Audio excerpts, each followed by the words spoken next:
National health service سے وابستہ پاکستانی نژاد برطانوی ماہر نفسیات ڈاکٹر سائمہ نیاز کا کہنا ہے کہ کورونا کے باعث نفسیاتی دباؤ میں اضافہ ہوا ہے۔ سانس کی مخصوص ورزش کے ذریعے نہ صرف اعصاب مضبوط کیے جا سکتے ہیں بلکہ موجودہ حالات کی وجہ سے پیدا ہونے والے ذہنی دباؤ سے بھی چھٹکارا پایا جا سکتا ہے۔ ہمارے نمائندے اعتزاز عاصم سے بات کرتے ہیں، ان کا مزید کیا کہنا تھا آپ کو بھی دکھاتے ہیں۔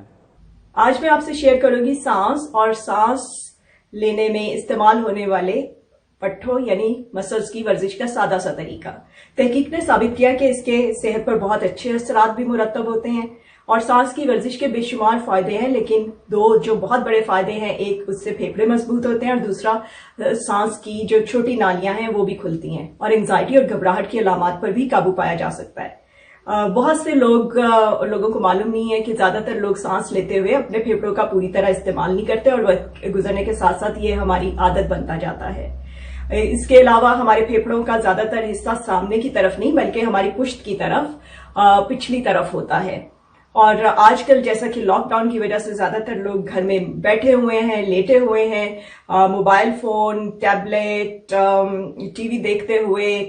کتاب پڑھتے ہوئے اپنی پشت پر لیٹے ہوئے ہیں، جس کی وجہ سے جو سانس کی چھوٹی نالیاں ہیں ان کے بند ہونے کا خطرہ ہے، جو کہ صحت کے لیے فائدہ مند نہیں ہے۔ اب میں آپ کو سانس کی ورزش کرنے کا ایک طریقہ بتاؤں گی، بہت آسان ہے۔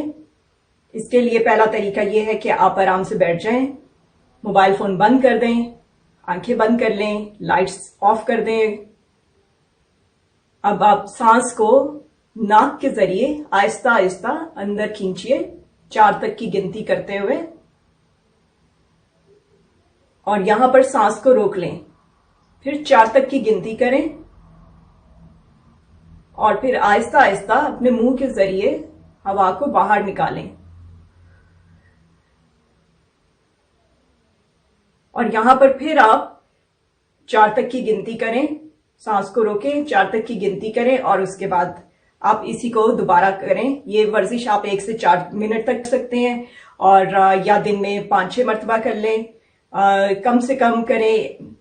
میرے علم کے مطابق بہت سے ممالک کی آرمی، نیوی، ایئر فورس بھی یہی طریقہ استعمال کرتی ہے جب ان کو بہت زیادہ سٹریسفل پریشانی کی حالات میں کام کرنا ہوتا ہے۔